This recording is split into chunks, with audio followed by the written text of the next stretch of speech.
Welcome to Yoga Biz Camp with myself, Michael J. I'm a yoga business coach with 25 plus years of experience as a creative, a total tech geek, and a yoga business owner. Today I am thrilled to have Terry Fry joining me. And what I love about Terry, when she started her business, she started it with an exit plan. There is so much good information in this episode. Enjoy.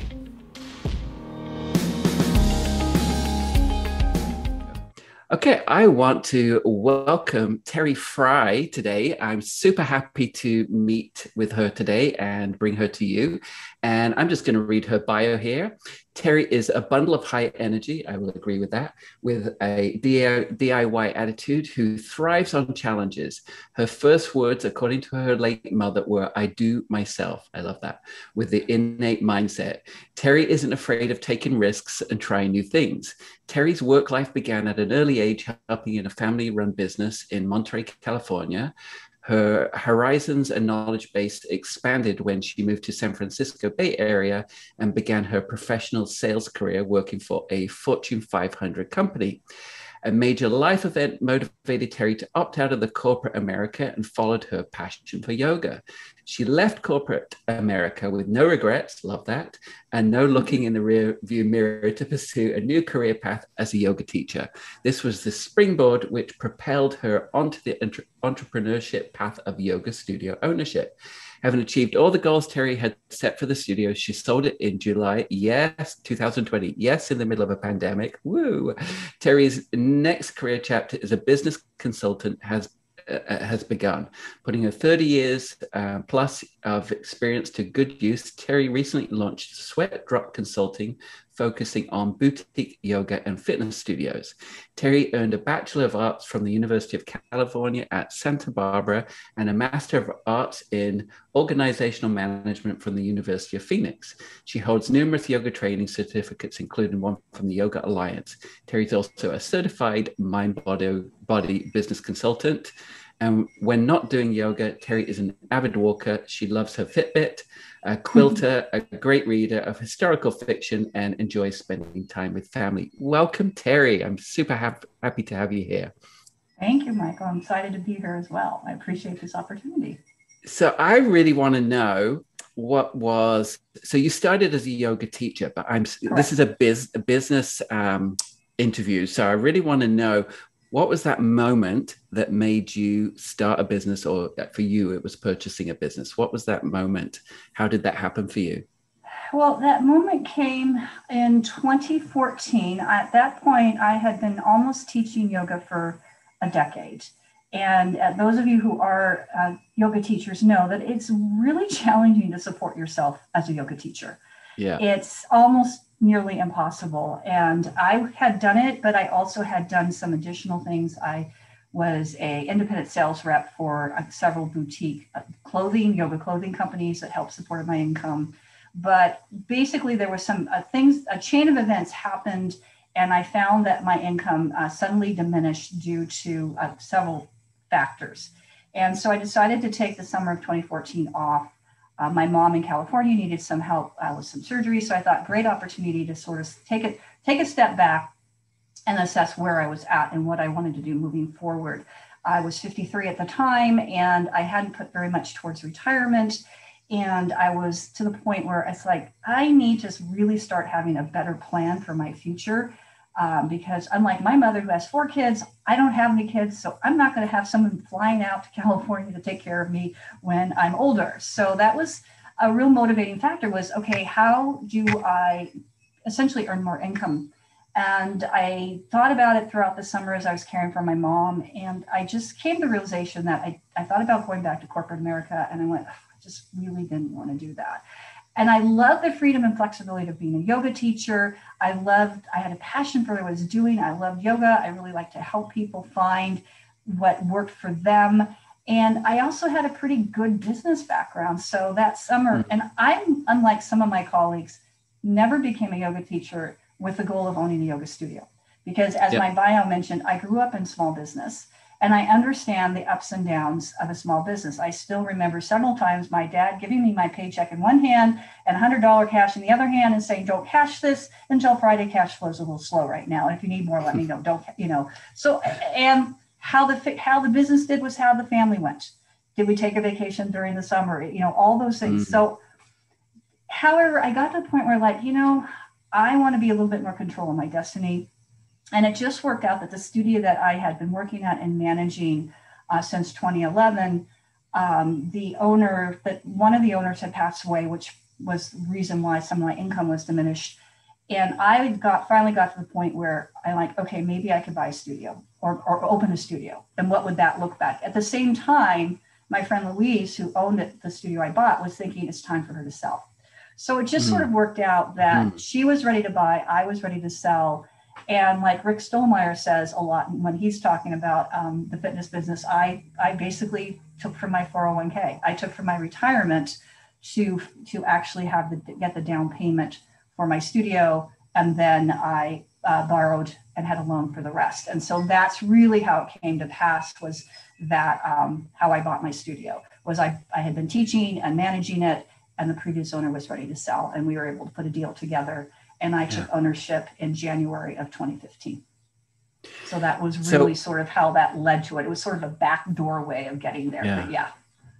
Well, this is what I really want to talk about today, because I think your story is really fantastic. It's very different to my story, and it's very different to what I think most yoga teachers who start a yoga business, they don't go into it with a mindset, right? They go in with the mindset of serving and wanting to do yoga, but they actually don't think about the business side of things. And it took me several years, even though I did well with gut instincts. So what you said to me was that you started the business with an exit plan. And that completely fascinates me. And I think so many people can learn from that, because now I coach studio businesses like yourself, and I'm coaching them to start, building a business to eventually be sellable. But you came into it with that mindset. Can you talk about that a little bit, and where did that mindset come from for you? Well, absolutely. So I've been asked several times, when did you decide to sell your business? And I honestly can tell you, I decided to sell my business the day I bought it. Yeah. And because I love that. Again, starting a business or buying a business at 53 is, my priorities had changed. I still wanted to serve. However, I didn't have the luxury of someone in their 20s and the 30s. I needed to play catch up to really be able to have that nest egg, to be able to retire comfortably, later in life. So I knew from the day one that, and plus my studio was in New England. It was outside of Boston. And I don't have any family in New England. I ended up there very haphazardly. There's a whole nother story behind how I ended up. A girl from California ended up in, Chelmsford, Massachusetts, of all places. So I knew I wasn't going to stay in New England. So for me, when I bought the business, I knew my goal was to build it up, get it thriving, and sell it somewhere in the 8 to 10 year time frame. By the time I was like in my early 60s, 65 or 30s. So I entered in with that mindset. And again, the reason why was I was older, and two, again, going back to my upbringing and seeing, my father ending up working till he was 70. And he admitted that he didn't really have a solid exit plan until much later. And so I just knew, and also I saw how studios struggled. And so, because, like a lot of yoga teachers, at one point I was driving to 5 or 6 different studios in New England to teach what I considered full time, which was anywhere from 12 to 15 classes a week. So I saw how studios were struggling, and, and I was just like, man, there's just gotta be a better way to do this. So when I started the studio, I was determined that I would treat it as a business, because I'd seen, yes, a lot of it's heart leading, but you can be heart leading and be of service, and at the same time be a successful and profitable business. Because the thing is if you're not successful and profitable and stressful, and you end up having to close your doors or file bankruptcy, that doesn't serve anybody, right? So breath is part of yoga, right? And that feeds our body. So what is breath for a business? Profitability.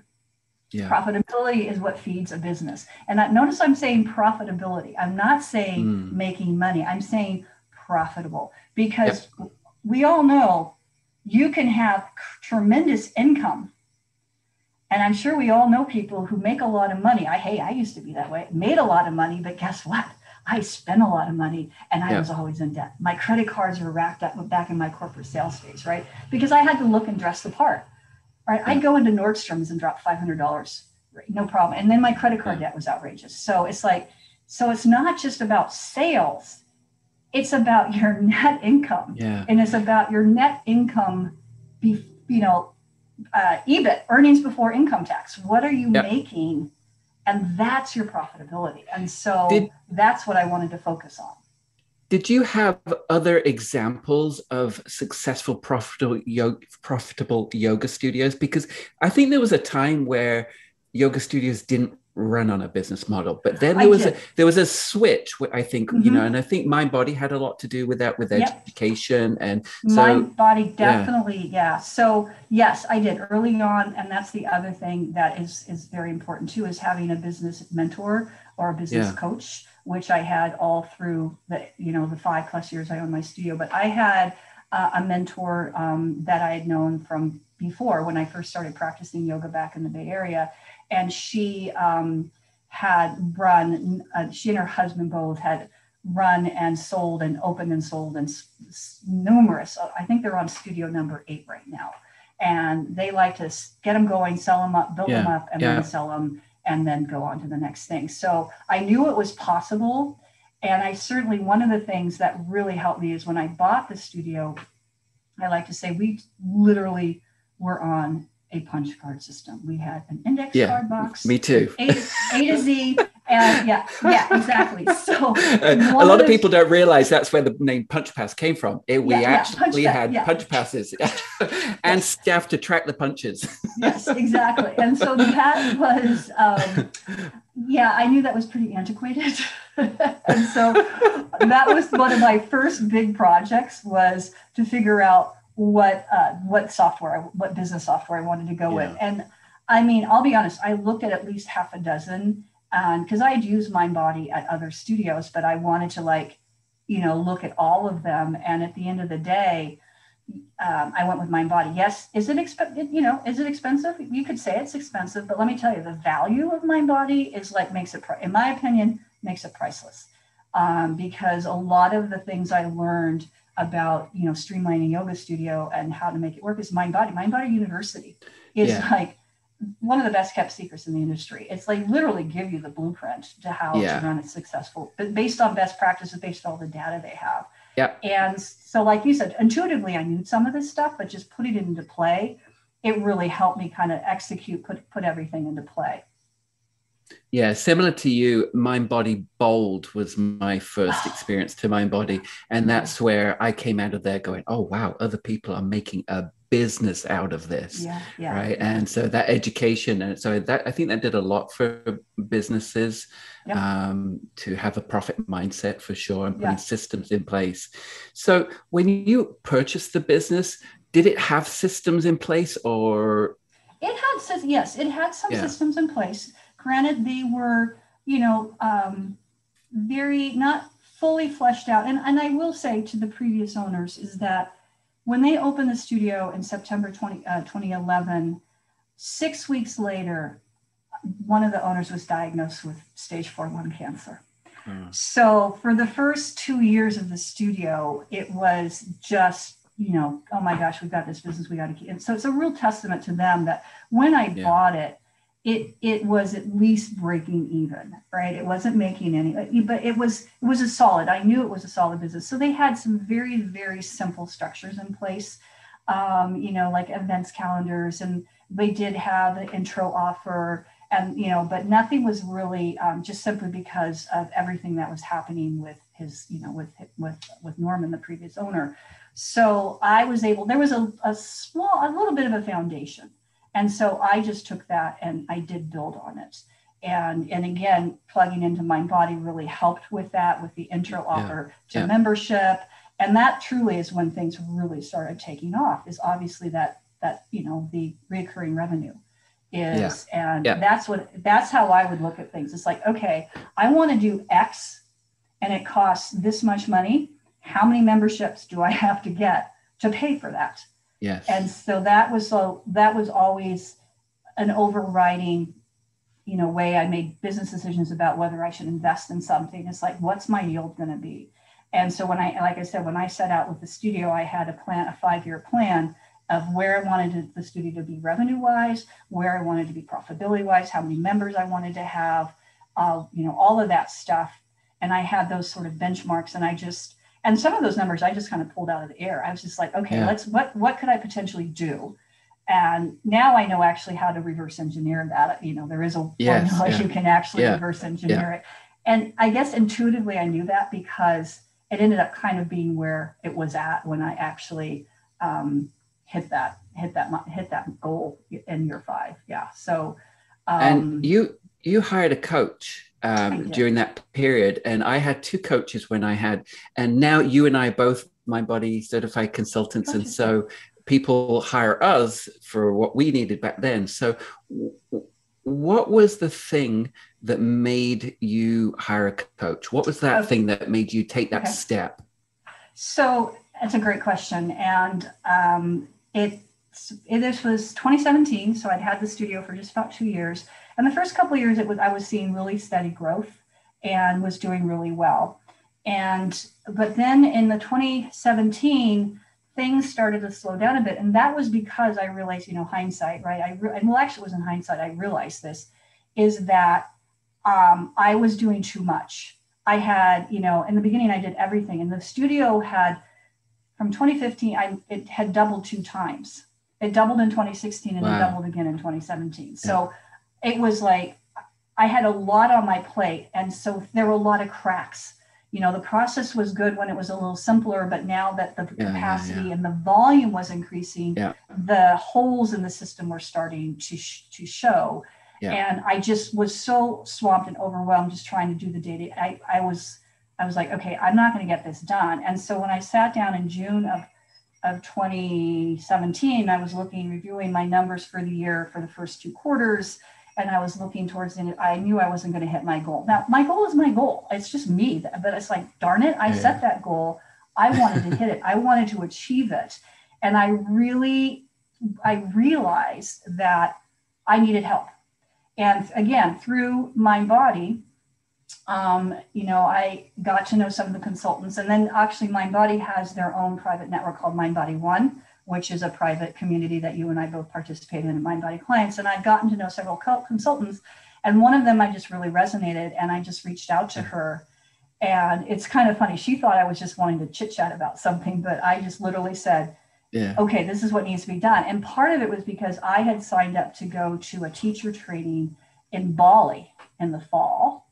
And I was like, okay, if this stuff isn't done, then the year's over, right? It's like, I'm not going to. So we just worked really hard. And that's really what helped get things really dialed in. And again, the thing, could I have done it on my own? Absolutely. But was I doing it? No. Did I know how to do it? Yes. Was I doing it? No. And I think the biggest thing that a coach does for you is they provide that accountability, that checking in. Obviously, I still need to do the work. But it was having that person that, oh my gosh, and I was always the kid that was doing their homework, the night before it was due. So literally, I'm like, oh my gosh, I have my call with Crystal. I got to get, I got to get all this stuff done. But right, just knowing that I had, because you're paying for it too. I'm paying for it too, right? And worth every penny. And that's really what the turning point was. It was like my business was doing all right, but it wasn't good. It's like all of a sudden it just sort of started to slow down. And again, I looked in the mirror. I said, okay, what are you going to do? It's like, it's nobody's fault but yours. You've got to. And it's like, and so that's when I hired my coach and had her all the way through till I sold the studio. I continued to work with her all the way through until I sold my studio. And it was great. And so through that, you put more systems in place, I imagine, right? So can you tell me just a rough idea of some of the systems that really made a difference to building a profitable, sellable business? So one of them was, several of them was really narrowing in and really honing in on the intro offer to membership conversion and looking at your KPIs, your known performance indicators, and really looking at that piece of it every month and say, okay, what's our retention rate? What's our first visit, no return?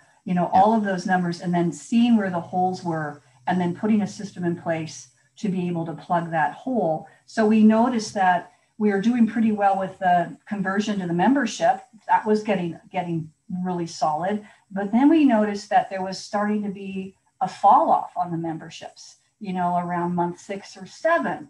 And I should say we were a hot yoga studio. So that is pretty endemic in a hot yoga studio. I think it's probably the same in a lot of businesses. Yeah. And so we realized, okay, we need a membership retention. So then we started putting in place basically a whole first year membership nurturing campaign to get, because if you get people beyond that first year, then usually it's become such a practice and such a routine for them, and they've worked it into their schedule that they'll keep going. And then after that, we then had a whole process to move from, one of the things is you're trying to move your clients up to get their lifetime value.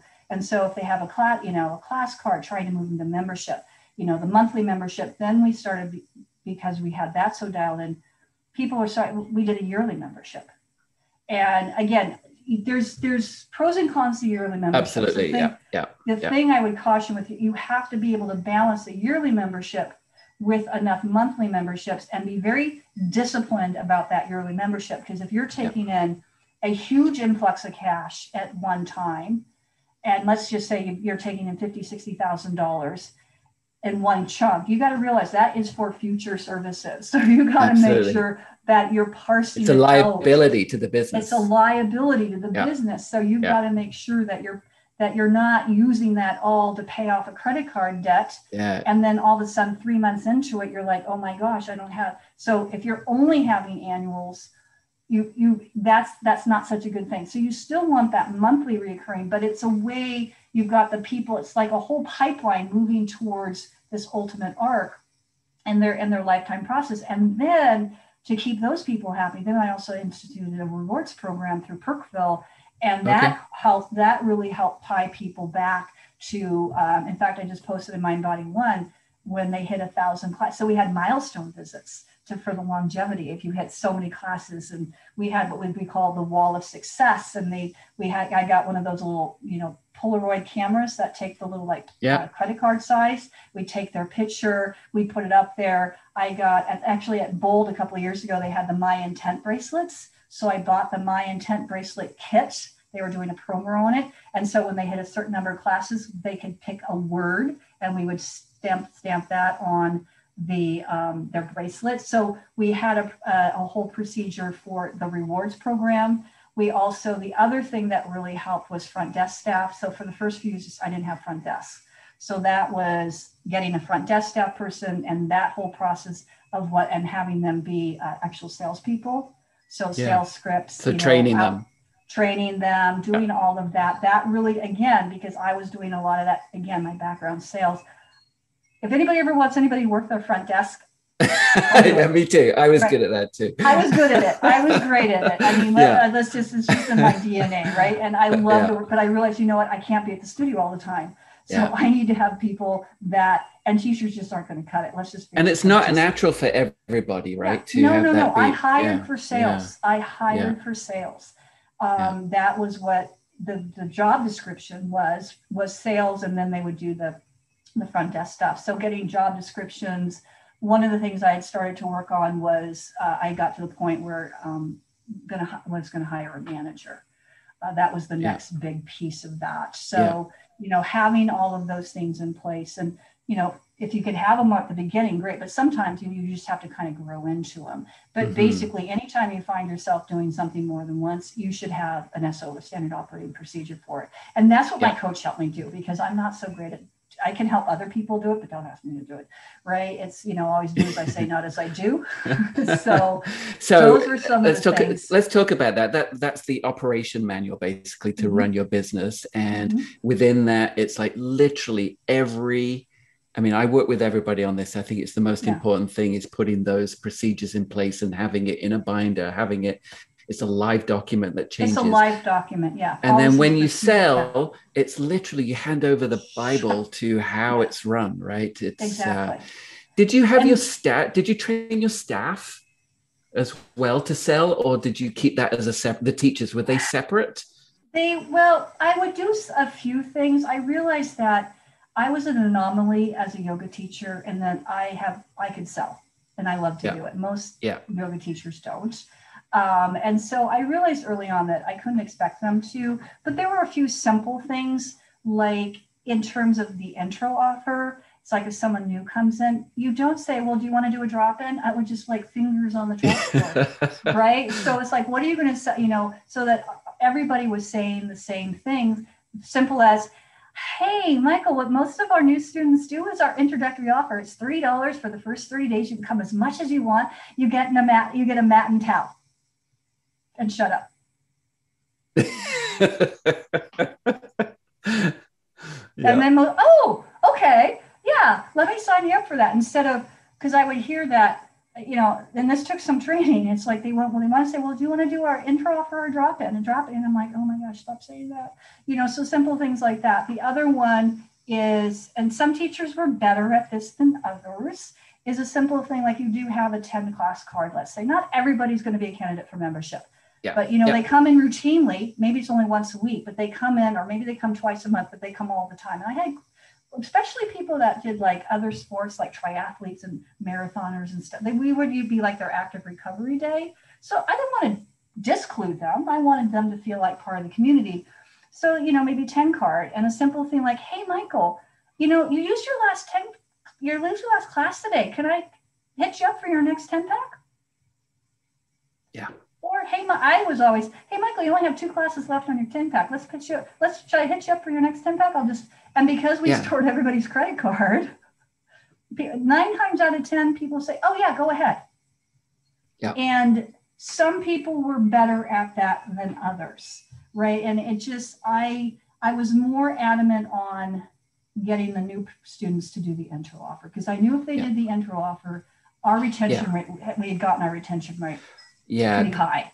I always said that people, if you came as a drop-in, somebody is judging your entire business on that one experience, and they might not connect to that teacher, as opposed to giving them an opportunity to try it all you can eat, try it all, so you get a full. That's exactly why I stopped selling drop-ins online. I stopped selling drop-ins online. If someone wanted to do a drop-in, they actually had to come to the studio, and 9 out of 10. Now, sometimes if someone was visiting, then they're just going to do a drop-in. Yeah. But that way, and then also truthfully, I was getting to the point where a lot of my classes were at capacity with wait lists. This is pre-pandemic, right? The studio was humming. We were running about on average 70-75% capacity in almost all our classes. And so I didn't want a drop-in person taking a spot from a member. Yes. Yeah. Right. Or someone who was, involved in, whether it was a member or like a 10 class card or something like that. So I strategically and that's all part of what, to the profitability, I strategically chose not to sell drop-ins. In fact, I kept raising the price of my drop-in to discourage it. Right. We were like in Chelmsford, Massachusetts, which you look it up, is about 30 miles outside of Boston. My drop-in was $30. Yeah. And people were like, how did you, I went, because I just kept raising it. Right. Yeah. And it's like, it's a drop-in. It's a drop-in, So can we stop here and just emphasize that drop-in is not the way we want to go for the listeners and viewers, right? Yeah, drop-in is the last sale. The last sale you want to make. It's not the one. It is the one that if somebody's just coming out of town, but it is not. And the easy upsell for that, for me, it was always, for the price of 2 Right. drop-ins, you can get a 1 month unlimited to try it Right. out, right? So And then we would also, particularly with hot yoga, because there's a lot of like, oh my gosh, we'd say, hey, and this was what I tell my teachers. I train my teachers to say, hey, we get it, Michael. How about this? Take the class, give me your car keys or give me your credit card, take the class, and then decide afterwards. Because we take the credit card and the car keys, not because we didn't trust them. It's like people would come out in Yoga Brain and they would leave, right? They would yeah, just like, yeah, yeah, yeah. so yeah, they can't leave if we have their car keys. And so then I love that. 99.9% of the time, people would, oh my God, that was so awesome. We'd sign them up right there. So that was one, how you could overcome that, is just say, Yeah, hey, I get it. It can be, some people are intimidated at first. Take the class, and then you can decide yeah, afterwards. And that was a good strategy. And the other thing that in all of this too was looking at, I just want to say about the profitability part of it. The one piece that really started dialing that in, there's a fabulous book out there called Profit First. yeah. And I was actually given to me by my coach. It was one of the best things. And I know she loves that book. Yeah. And I started to implement, I implemented the strategies in there. And so that was a real game changer as well. And for that those that really, don't know that, that's about putting a portion of your profits aside, correct? yeah, it's Yeah, basically what, in a nutshell, usually when you're looking at it's revenue minus expenses equals profit, right? That's the standard tried yep, and true accounting principle. In Profit First, it's profit minus revenue, or profit, it's been a while since, it's profit minus expenses. So you put profit first. So in other words, if you make $100, and there's formulas in there, and you have a percentage, you want so much percentage goes to profit, so much percentage goes to payroll, so much, there's 5, basically the top 5, and then you assign a percentage to it. So if you said, okay, I'm going to put 10% to profit. So the first thing you do, if you have $100, you take $10 and you put it in profit. And then you have $90 to figure out the expenses. Yeah. And if your expenses are $110, you don't take that $10. No, you keep that in the profit account. And then you figure out, how do I reduce my expenses to be in line with that? And that's a very, very simplified version, but it makes, and the other thing is part of my exit strategy is making sure that your books are good. Setting up your chart of accounts, pay yourself. Yeah. Very important. Yeah, hear that one. Yeah, hear that one. Pay yourself. And so let's go to the exit strategy. 2020, pandemic year. And, against all odds, you sold a business. And I imagine that is because you proved in your books that you made profit and you created community. And so you had something viable and sellable. And I think a lot of people don't go into the business thinking about that, but you went into the business this way. So I know I went solo selling my studio, which, was kind of a painful process. And I know on my other interview, the other episode, Mitch McGinley, a fellow friend of ours, he held your hand through this. He was your coach through selling your studio. Yeah. I know people have sold their businesses, but solo, Mitch was invaluable. And I should say that I actually had sold my business in at the end of 2019. We signed the purchase offer, and we were supposed to close March 18th. And we had to shut down March 15th. Yeah, wow. And so that original purchaser got very cold feet. And, I don't blame them. Long story short, they backed out. Yeah. And Mitch didn't despair. We hunkered back down. And it's like the goal was just because at that point I had decided, and the reason I decided to sell back in 2019 is, as I said, I had hit all my goals. And yeah, it was a little bit earlier than I had thought, but with and just personally, with the death of my mother in 2019, I realized I really wanted to be closer to family. And so I'm like, okay, I'm going to sell my business. And because the best time to sell your business is when it's at the top, when you're really profitable, which I was in 2019 and in 2020. So it's like I reached out, suggested I reach out to Mitch, and I did. And so it was very easy for us to get it going because my financials were up to date. I had a strong P&L. The other thing is I had no debts because of using Profit First and making sure that my business was profitable. I had paid off my business loan 14 months early.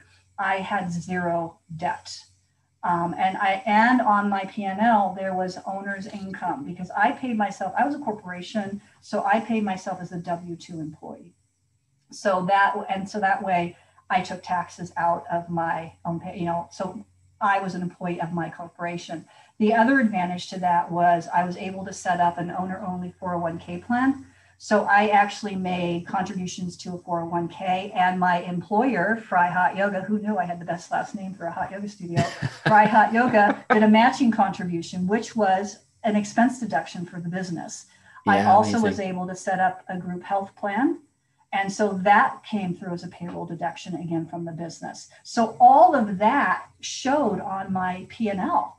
It showed all of those things. Not only here's my salary that I paid myself, right, of X.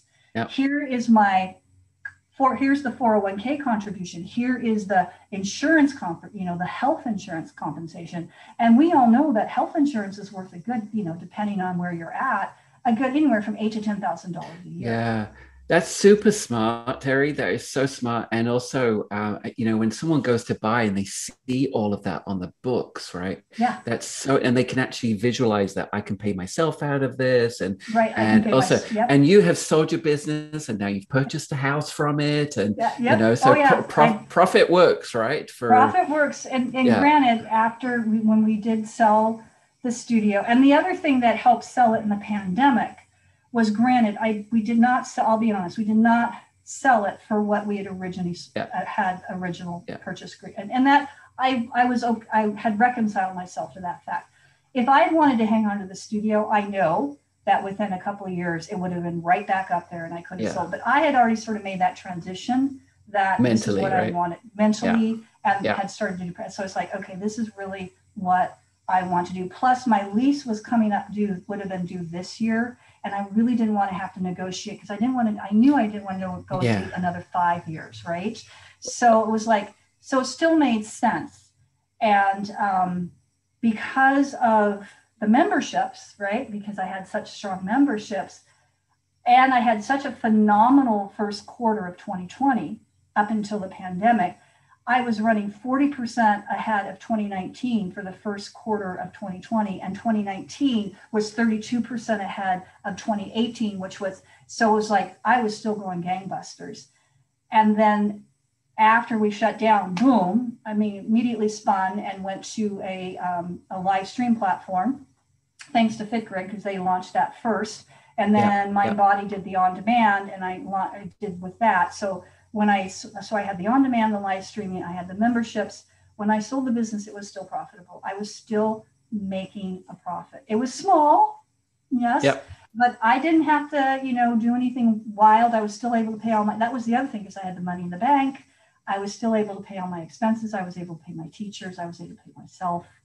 And so when I eventually did sell the studio, granted, it wasn't as much as I had, but it was still, once the lawyer was paid and the commission was paid, that was all pure profit. That wouldn't, and like I said, that was the down payment for my house, and has been, supported me for I took a 6-month sabbatical to decompress and then starting up my consulting business. So all in all, I'm really happy with that. And it was because of all of the stuff. Worked. Yeah. And the exit plan worked. Even in the middle of a pandemic. Yes. Did I have to adjust what I was going to get out of the studio? Absolutely. Could I kept going? Yes, I could. But at the end of the day, when we looked and did the math, I'm like, I'm okay. I'm good with this because I want to do this now. Yeah. But it was because of all that work I had done from day one that enabled me to sell the studio last summer and make money and walk away debt free. So it was, Terry, I think we'll come to an end here, but I think that you are the perfect person to be a consultant because, I do think, you've been in the clients that you have now, you've been in their shoes in every sense, right? And we both know that all those systems and creating profit is the magic formula for building Oh, absolutely. a business. I want to finish with a few fun questions that I like to Okay. end with. It's just a personal thing, something about you that most people wouldn't know. That I met Pope John Paul II and Clint Eastwood on the same day. How about that? Yeah, pretty cool. On the same day, not in the same room? Not on the same day. I met Pope John Paul II and I met Clint Eastwood at the same event on the same day. Okay, yeah, that's pretty cool. If anybody wants to, you can look me on Facebook. You want to ask me, or you can send me an email, and I'll tell you how that actually worked, how that actually came to be. I'll leave it at that. All right. And I always like to ask, what's your business-wise, what would you, a business tool, website, or app, something that you kind of can't live without for running your business? Is there anything in particular? Well, beyond MindBody, beyond the business software, there were a couple of key ones that and it's more than one, but I love the MindBody app for business because I could, the business app. The business app. The other apps that I loved was I use FitGrid. They have an awesome app, a company called SubSync, relatively new. I signed up with them. They just came on board, but they manage your teacher substitution. Oh my gosh. Yeah. Oh, because that was a huge headache, was managing teacher subs. So that was a great tool. And then I used, Perkville as my rewards program. They were awesome, and that I really loved. And they integrate with MindBody. And they all integrate with MindBody, and then of course MindBody Bold, MindBody One, MindBody. Yes, I am a MindBody One champion because I just believe in the power of that. Yeah. Not just the product, of the people and the support that they give. It is a great community. Yeah, it's a great community. Yeah, and so those are some of the ones that I used regularly, that were on my phone and I used all the time. Yeah, absolutely. And then for your personal fun app website, is there anything where you hang out a lot? There's an app called Elevate, ELEVATE. Yeah. It's a mind game app. You have to pay for it. It's like, I don't know, $6 or $7 a year. And they help you with things in 4 key areas. It's in written, verbal, math, and speaking. And so I realized with all of these tools, that's fun for you. It is fun for me because what I realized is that with all the spell checker and grammar checker stuff like this, it's embarrassing. I don't know how to parse a set. I mean, it's like, oh my gosh. And so they have these wonderful games that you play and you get points for them. It's all gamified. I'm a total gamification person. And you get levels and you unlock different things and it helps you build. Okay. I'm going to write that one down. It's really, really cool. And I'm on a 142-day streak right now. It's part of my morning routine. And I like it because it flexes my brain power. It's like, okay, when was the last time you actually did multiplication or division without a calculator? Right? When was the last time you actually did proportions where it's 40% is how much, what fraction is that? What does that represent? When was the last time you had to figure out, do I use a semicolon or a colon there? When was the last time you had to skim an article and say, okay, what are the salient points? So it also really does help you in your day-to-day communications. Like my words per minute, how much quick I can read has improved. My skimming ability to skim articles and get the salient details out of it have improved. So there really is some personal and business benefit to it. It's my favorite it's like my favorite little thing. That's awesome. I'm going to check that out because I use my phone for math now. I just ask Siri, hey Siri. Yeah. And I get it. I don't even look at my phone for that now. Yeah, it's Elevate, ELEVATE. It's in the App Store. It's fun. I like it. What can I say? Terry, how do people contact you? Well, I would love to say eventually I'll be able to go to sweatdropconsulting.com on the internet. My website is being built right now, but Terry, TERRI at sweatdropconsulting.com. You can have there, or I'm on LinkedIn. You can hit me up in LinkedIn and Terry Fry. I do have a Facebook page for the Sweat Drop Consulting. Not a lot in there right now, but probably the best way is either LinkedIn or via email. And for the Mind Body folks, there is a community called Mind Body One, which is a support forum, and Terry is very active in there. Yeah. So much for your time today. Thank you for sharing your story. I think so many people can really learn from this. And I enjoy you and respect you. And I just, I think you have a lot to help people with. So thank you so much. Community has always been a very important part of my success. And this podcast episode is brought to you by my brand new project, which has just launched, and it is a free community space for yoga businesses. It's by invite only, and it is serving the solo yogapreneur and the yoga studio. And in this space, I will be offering up free campsite chats, question and answers, where you can come in monthly and have a chat with me in a group coaching session, no charge at all. And this is where you can come and have a chat and get some extra resources. I will also be posting all of my resources in here as well. And I'm going to invite you, if this sounds like you are serious about getting your business to the next level, I'm going to invite you to check it out at yogabizcamp.com, and I hope to see you on the inside.